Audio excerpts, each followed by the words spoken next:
একাধিক ঘটনা বিশেষ করে বিজেপি শাসিত যে রাজ্যগুলো রয়েছে, মহারাষ্ট্রে আমরা যেমন দেখেছি, হরিয়ানাতে দেখেছি, কিছুদিন আগেও রঘুনাথপুরের প্রায় 7 জন যুবক 8 জন যুবক, ছত্তিশগড়ে তাদের হেনস্থা করা হয়েছে, উড়িষ্যায় প্রায় 6-7 জনকে টর্চার করা হয়েছে। একজন এসটি আদিবাসী ছেলে 1 মাস আগে আমরা জানুয়ারিতে উড়িষ্যায় তাকে বাংলাদেশি বলে দাগিয়ে দেওয়া হয়েছে। হরিয়ানায় টর্চার করা হয়েছে। 30-31 বছর বয়সের একটা তরতাজা যুবক। কি কারণে মৃত্যু, কেন মৃত্যু, এগুলো তো সবই তদন্ত সাপেক্ষ। আমি কোনো মৃত্যু নিয়ে রাজনীতি করি না। মহারাষ্ট্র পুলিশ এবং কোরেগাঁও ভীমার নির্দিষ্ট সেই এলাকার পুলিশ প্রধান বা দায়িত্বে যারা রয়েছে, 7-10 দিনের মধ্যে কোন রকম কোনো ব্যবস্থা না নিলে, আর তারা যদি না পারে তারা কেস ট্রান্সফার করে দিক স্টেট, আমি 50 দিনের মধ্যে ব্যবস্থা নিয়ে দেখাবো। পরিবারকে যা আইনি সাহায্য সহযোগিতা লাগবে আমরা করব। পরিবারকে কথা দিয়েছি 10 দিন পরে দরকার হলে আমাদের 3-4 জন এমএলএর সাথে পরিবারের 2-3 জন নিয়ে আমরা 6-7 জনের একটা ডেলিগেশন মহারাষ্ট্রে পাঠাবো। কঠোর শাস্তি আমরা দাবি করছি। আমি শুনেছি ইতিমধ্যেই একজনকে পুলিশ গ্রেফতার করেছে, কিন্তু আরো কয়েকজন এর সাথে যুক্ত রয়েছে। আমরা এই নিয়ে যতদূর যাওয়ার যাব। আমি এটা নিয়ে কোনো রাজনৈতিক মন্তব্য করব না। আমি আশা করব পুরুলিয়ার বিজেপির সাংসদ জ্যোতির্ময় মাহাতো একই তৎপরতার সাথে একইভাবে উদ্যোগ নিয়ে ট্রায়াল কমপ্লিট করে তাদের দোষী সাব্যস্ত করে, সে নিয়েও দরকার হলে মহারাষ্ট্রের মুখ্যমন্ত্রী এবং দরকার হলে কেন্দ্রের স্বরাষ্ট্রমন্ত্রীর সাথেও কথা বলবো। আর যে 2 ভাই কাজ করতো তাদের সাথেও আমার কথা হয়েছে।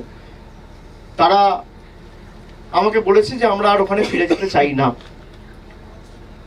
তো আমরা দলগতভাবে রাজ্যের মুখ্যমন্ত্রী এবং আমাদের দলনেত্রী মমতা বন্দ্যোপাধ্যায়ের কাছেও তাদের আবেদন রাখবো যে তাদের 2 ভাইয়ের যেন চাকরি বা কর্মসংস্থানের ব্যবস্থা আমাদের মানবিক রাজ্য সরকার আগামী যত দ্রুত সম্ভব তাদের এখানেই করে দেয়, যাতে তাদের পুরুলিয়ার মাটিতেই তারা থাকতে পারে এবং বাইরে তাদের যাওয়ার কোনো দরকার না পড়ে।